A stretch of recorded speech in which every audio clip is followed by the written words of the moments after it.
Welcome to Reflections, a program where we discuss values and virtues for the transformation of the individual and the society in general. I am Father George Ehusani, and I have with me in the studio today Nana Mohammed. Yes, sir.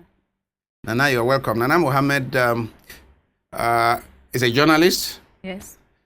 Broadcast journalist, right? Yes, broadcast journalist. Broadcast journalist who worked with Gotel Communications in Yola, Adamawa. Yes. And then you covered Adamawa, Borno. Yeah. And you didn't step on Yobe. Yeah, sometimes, the stories between Borno and Yobe, they are interrelate. Interrelate, okay. So sometimes we report. Okay. So worked at the Gotel Communication, which is both radio and television. And television, yeah. Based in Adamawa, but also they work with Yobe and Borno. And particularly, I'm interested in the fact that you worked with a group of researchers, BBC documentary. Yeah, BBC documentary and the HBO on the stolen daughters. On the stolen daughters, meaning the Chibok girls particularly. Yes, the Chibok girls. Tell us about what the stolen daughters is all about. Well, the story about the stolen daughters, the Chibok girls, is about the stories of the Chibok girls that we all know about, yes. Where schoolgirls were taken from their schools in about 200 of them. And then 7 years ago. 7 years ago, and they were taken into captivity by the Shekau Boko Haram leadership. So some of them happened to escape by themselves. Some of them were negotiated by the present government to be released. About more than 100 of them were negotiated after 4 years. So these are the girls that I have worked with to hear their stories. I work with them, telling their experiences, telling all the things that they have been through. Okay, it is this batch of girls that were released after 4 years. Yes. That you worked with. Yes, and also those who happen to escape by themselves. Mm-hmm. Yeah, those are the group of girls I happen to work with to hear, so you got to know stories. them, you got to meet their families? Yes, I got to know them, I got to meet their family, I travel to their homes, I sleep in their homes, I hear their stories. We relate very well, being young girls, and they see me as a sister to them, having stayed for a very long time in captivity. So coming out and meeting people who come close to them, they feel as kind of accepted. So this is how the kind of relationship I have established with them over time while working on this documentary. So what was it like in terms of the environment, the emotional, psychological environment, working with these girls that were recently released from 4 years of captivity? Well, you could see the emotions. You could clearly see the level of the pains, the trauma, the depression they carry. You could clearly see how battered their emotions are when you see them, when they get to speak to you. At some points, normally they don't. They're not able to speak. Yes, they are not able to speak, and they don't freely speak to people. They have to trust you before they could even speak to you at some point. So I can't really describe the level of emotions and the trauma they have been through. It's kind of overwhelming to the extent that I myself, I got traumatized. I feel traumatized. I feel that at any point in time, I can also get through the kind of situation they have been to, finding myself in the Northeast or in Adamawa and Borno itself. So definitely, I mean, we do at Terra, we do psychotrauma healing programs, and we have come across people who work closely with people in those kind of circumstances, and invariably many of them are traumatized. It's clear that when people work with heavily traumatized people and listen to their stories, and you empathize with them, you get traumatized too. Re-traumatized. You take this burden upon yourself. Yes. You live in fear. you imagine what It is they've been called through. it is called trauma counter transference. That Oh, the trauma you are listening to, the stories of trauma and distress you are listening to, Yeah. you carry some of them because you are flesh and blood. You are not stone. Yeah. So you can't avoid completely. You are not. You are flesh and blood. You are sensitive. Yeah, of course. And some of them, there are times that when I get to talk to them and whenever we have this chat and they see me crying and they say, Nana, why are you crying? They try to kind of console me equally because I picture myself in their shoes. I pictured myself, if I'm the one being kidnapped, is this what I'm going to go through?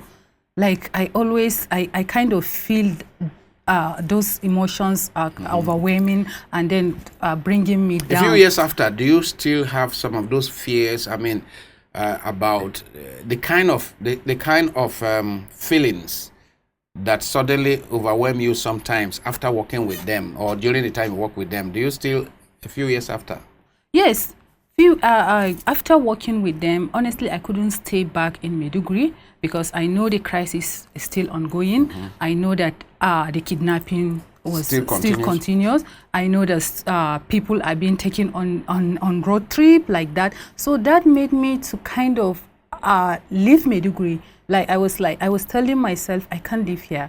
I can't sleep at night. Whenever I go out, I feel that maybe I'll be kidnapped and taken to the bush. And then whenever I travel, maybe when I'm coming to Adamawa to see my parents, I feel that on my way, I can get kidnapped. So if I get kidnapped, is this what I'm going to go through? I've already had those stories. So it makes me more scared of what I'm going to find myself into when I get kidnapped. So it really made me to not want to stay in Maiduguri. I complained. I told myself I can't live here anymore. Since you came out of Maiduguri area, have you spoken to some professional in terms of counseling? No, I haven't. You haven't? I haven't. Let's perhaps hope that you can have opportunity to have a chat. I mean, for your own healing, for your own healing. That would be great, Father. Now, in what way did they publicize this Stolen Daughters documentary? Did BBC publicize it after you finished putting, you people put them together? Yeah, after the production, after the entire production, before the production, there is the agreement that this documentary will not be shown in Nigeria because of the kind of things that the girls said. It might compromise the details they give. It might compromise the ongoing negotiation of the remaining girls who are still in captivity. I see. So in respect for their parents and the girls, the BBC and the HBO decided not to show this film in Nigeria. Okay. Yeah. So it has not been publicly shown in Nigeria? In Nigeria, but it has been shown in the UK, US, and other countries. Not to compromise. Not to compromise, and also with respect to the girls, because when you get to hear these are girls that are still, they are young girls that are still in school. For the protection of their own identity. And for their own self-dignity and respect and healing as well. Because maybe showing this film might bring them back into reminding them. It will re-traumatize them. And then, some of those issues were raised. Unfortunately, Chibok was one of the most notorious first. But since then, look at Kankara, look at Gakara, look at the Kaduna one, Ashafa, look at the various schools and colleges, including university, where people have been kidnapped for 53 days, for 40-something days, some even killed to threaten us, to intimidate the society. Some of the students killed. Things have not really gotten better. You are doing a documentary of something that happened that had passed. Yes, sir. But the war has continued. The terrorism has continued. Yeah, and it always brings back those memories of what those kidnapped people who came out telling their story. You can imagine the kind of stories those still have, those number of students that were kidnapped in those schools still The have. kind of story so the that kind they of committed. dramatizing story, the kind of society that we have, the kind of society where majority of the young people are traumatized from the experience of the insecurity, from the things that they have been through, from the things that they were supposed to be protected from. So you are having a society where people are battling with their internal, with their psychological health. So and then things are not getting better. I mean, how do you feel as a young Nigerian living in a country where you know that the authorities cannot protect you against criminals? I feel bad. I hate myself being in Nigeria in this kind of country with such leaders, and then I feel I would say I'm not even hopeful if things will get better. As a young person, I really feel very bad and self-pity.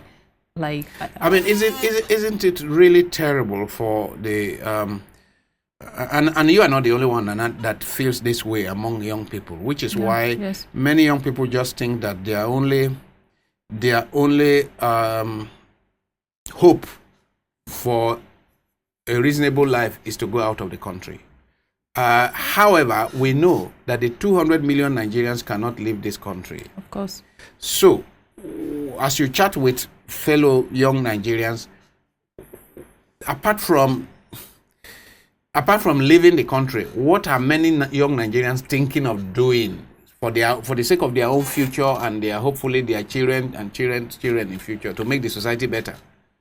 Well, you can clearly see that some are really trying. They are confused on what to do. Number one, they feel that even if they want to do something, how far can it go? Will it really solve the problem? And another thing is that are we being listened to? Are the young people yes, being they listened to? are the young people being listened to? Will they take us into consideration? Do they take us serious? So I might get myself killed if maybe I happen to do something. Some might like say, oh, whatever it takes, I'll really do something. Some have this fear of not wanting to expose themselves to getting killed, to getting arrested for maybe simple act of protesting or coming out on a social media to say something. So you can imagine it's kind of a mixed feelings, confused thinking for an average young Nigerian. It's confusing on what to do and what not to do. Young people are confused. Yes, they are, because some that may maybe resort to the option of taking arms if they have any available maybe group to join. They easily join. They easily get influence. It happens because a friend of mine, a lady, runs a poor school for poor charity as a charity project. Yes, for poor children in one of these slums around Abuja. And then one of the children that she started with, she met the child, and then she asked, "Aren't you going to school?" Say, "No." "What is going on? What do you hope to be?" And the child says, "I hope to join Boko Haram." "Why?" The child said, "At least they will give me food to eat." It's the closest thing to think of. They will give me food to eat. Yeah. And the lady was so sad and sorry for the situation that she started a school and collected similar children around to start a school charity project. And now I think it's about 3-4 years now, and the children are doing very well. But to imagine that a Nigerian child desires to join Boko Haram simply because of food, that food is not assured, it's disheartening. It's disheartening. Mm. But my own hope is that young people like you, with all the resources in terms of the human resources, the intellect, and so on, through networking, through collecting one another together and forming teams, can think of what you can achieve in the absence of good leadership in the country. Yes, I agree with you, Father. that we can actually come together as young people instead of thinking of doing taking the other way, that is the bad way, the criminal way. It's good that we come together and then talk and then find a solution. Let's know what we can do. By the time we come together in group, we can share ideas. The best idea can come out from someone who maybe unexpectedly, and from there we can maybe find a solution to our problem. Because we on the country, from 10 years on, those who are in the position of power will not be there. And then what happened to our own children if we don't make things right at the moment? If we continue to think of carrying arms or going into the criminal ways, definitely we are still going to find ourselves in the same situation. So I believe that, like you said, coming together, networking, and then speaking to ourselves, knowing what is right. Let's understand that we also have a responsibility, like responsibility to really do something, responsibility to change things.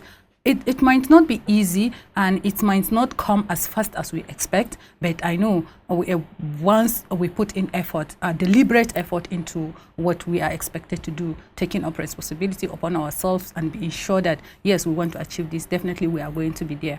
We are going to achieve our target. You know, I was sharing with somebody yesterday and he talked about the fact of what is it, as you grew up in this country, what is it that are your benefits as a Nigerian citizen? What have you come to know that because I'm a Nigerian citizen, I am entitled to this, I am entitled to this, I am entitled to this? No, none. Nothing? No, nothing. You come from Adamawa and you people are close to Cameroon. Yeah. So, are there nothing that if there is a Cameroonian hanging around your village and you are a Nigerian, are you saying there's nothing that you really benefit and enjoy that person who is not a Nigerian, who is a Cameroonian near you in the village, does not enjoy? No, nothing. Nothing. Because if you look at it in Nigeria, for instance, citing as example you have just given, a Cameroonian with money is more respected by the Nigerian security than me as a Nigerian not having a money to give. So Cameroonian with money? He is more respected than myself as a Nigerian. He has more benefits than me because he will be able to have access to certain things and certain places. While me as a Nigerian without connection, without connection and without the money, I will not have access to.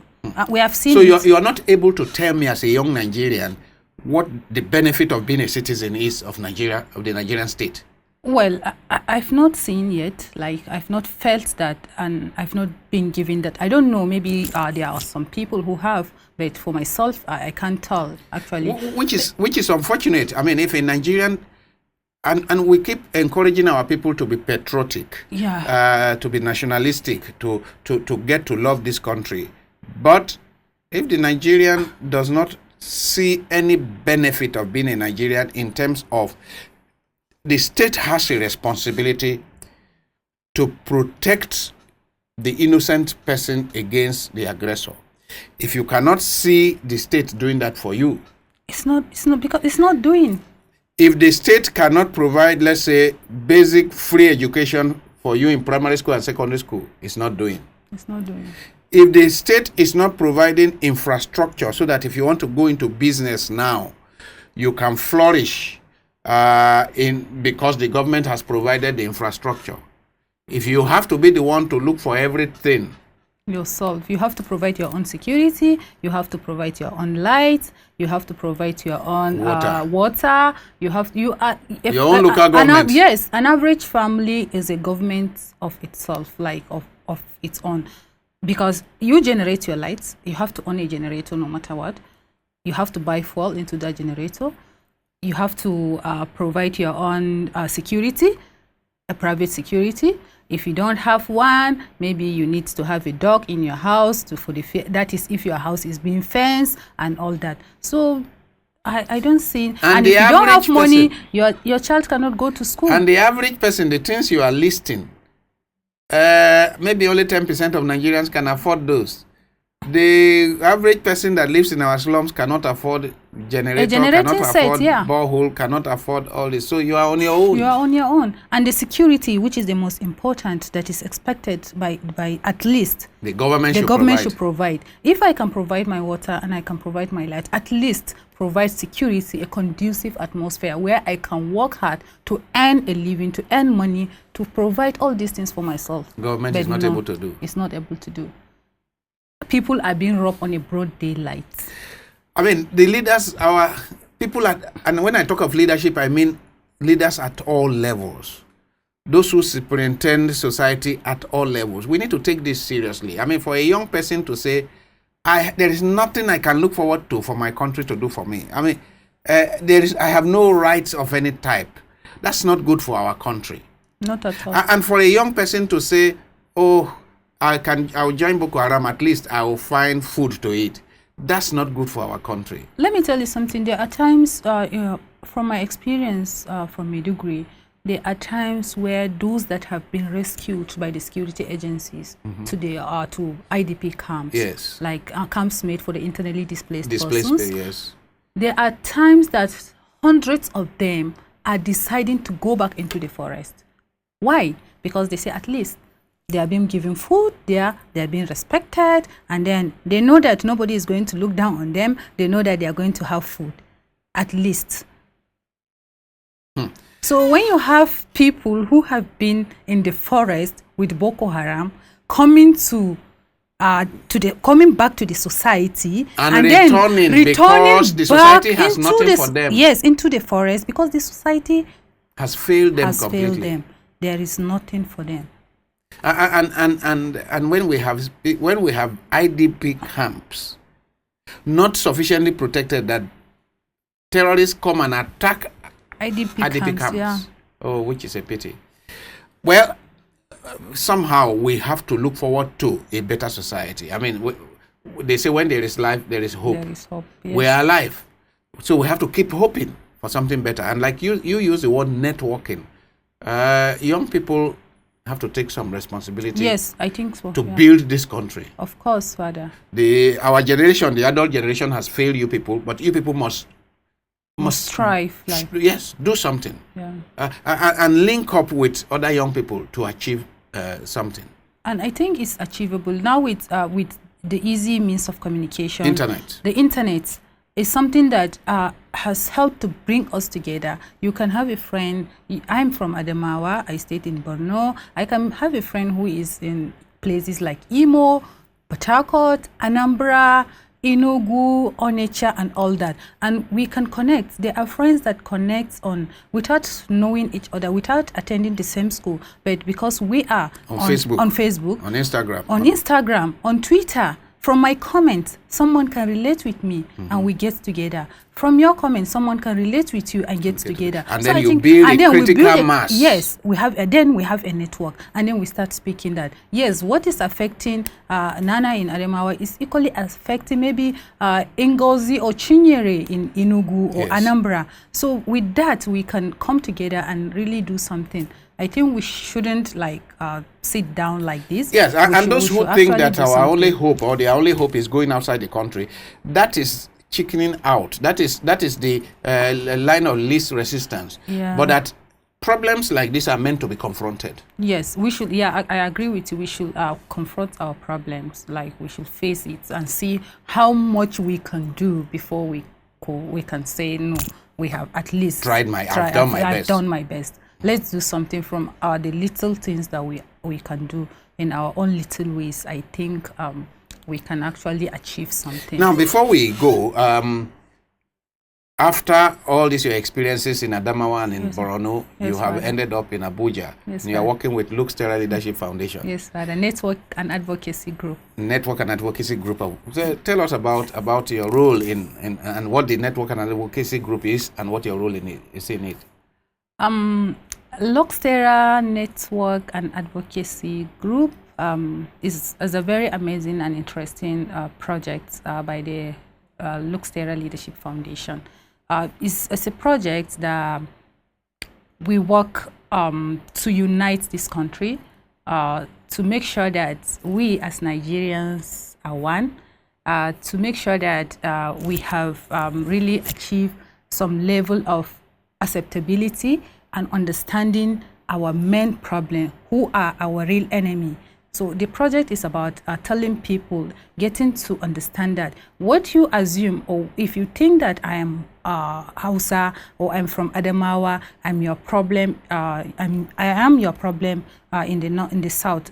You should rethink that I'm not the problem. We should all focus. We are trying to redirect people's thought to focus on the real issue, on what the problem is, but not all those political division that has brought us where we are today.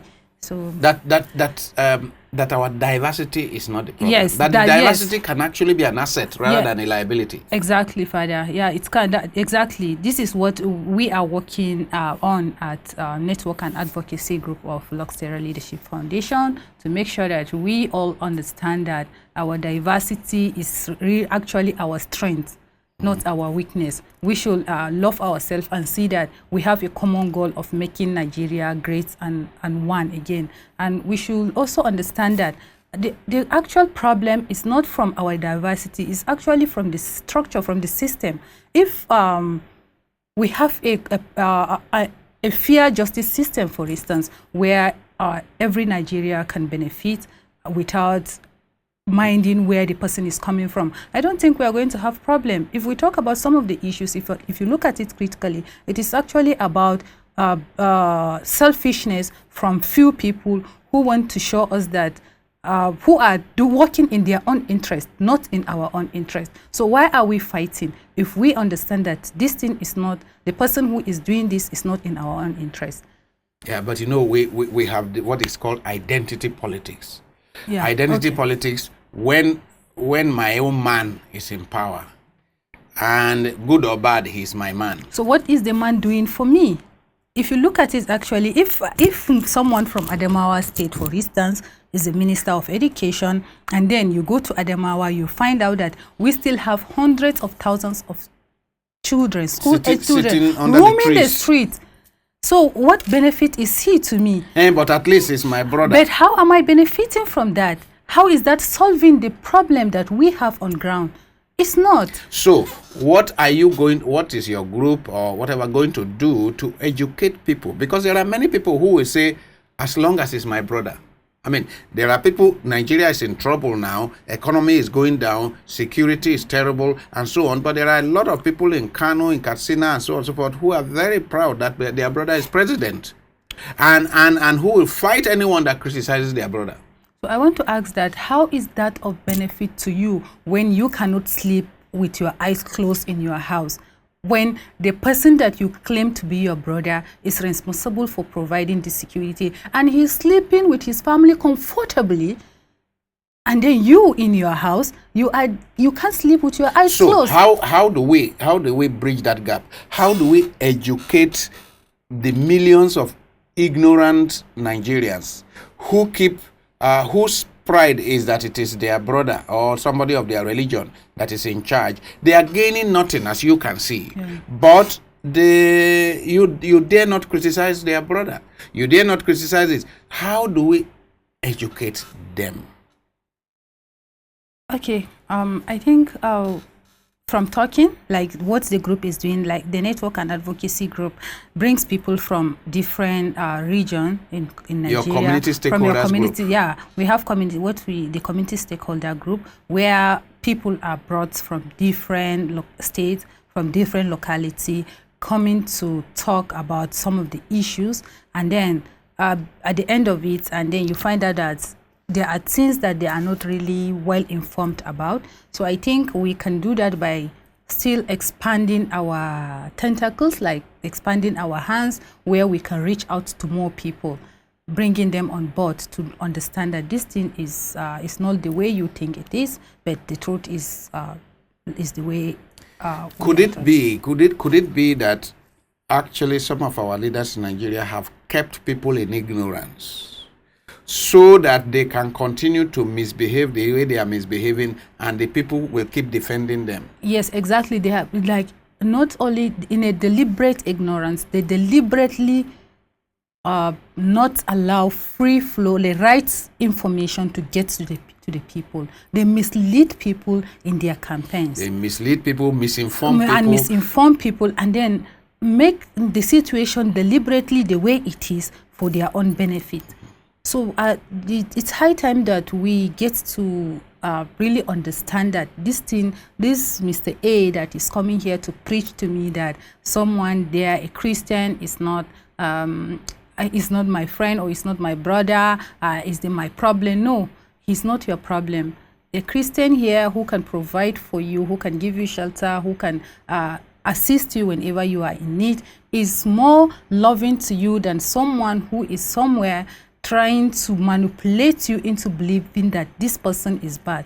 No, you have to get to know things yourself. So it means education will help us a lot. Yes, educating the education, correct information, enlightenment. Enlightenment, they yes. could help us a lot get out of the present problem. Yes, I think so, Father. I think that's the way to go, like information, really the right information, the correct information, not the misleading information, then not the manipulative information that is already there. So we have to find a way of kind of making sure that we are giving the right information. Finally, I would say, don't you think that democracy stands on certain pillars, and one of those important pillars is education and enlightenment? Without a quality of education and enlightenment among the generality of the people, can we really have democracy?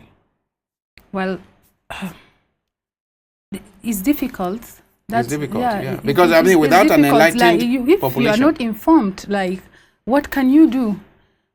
Information is power. So you keep going out to vote a crook or to vote incompetent, inept people because he's our man. Yeah, that is why the Network and Advocacy Group of the Lux Terra Leadership Foundation engage in civic education.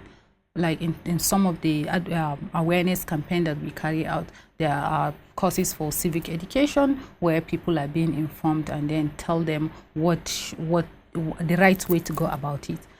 Not someone agreeing, like someone to bring a bag of rice or salt or Maggi cube or money for you. Anyone that will come to you and buy your vote, you know that this person is not for you. Well, we continue to pray for the success of initiatives like the Network and Advocacy Group of Lux Terra. There are so many other initiatives right now and many programs related to dialogue. So many people are calling for dialogue. It has never been so diverse, the voices calling for dialogue in this country at this time.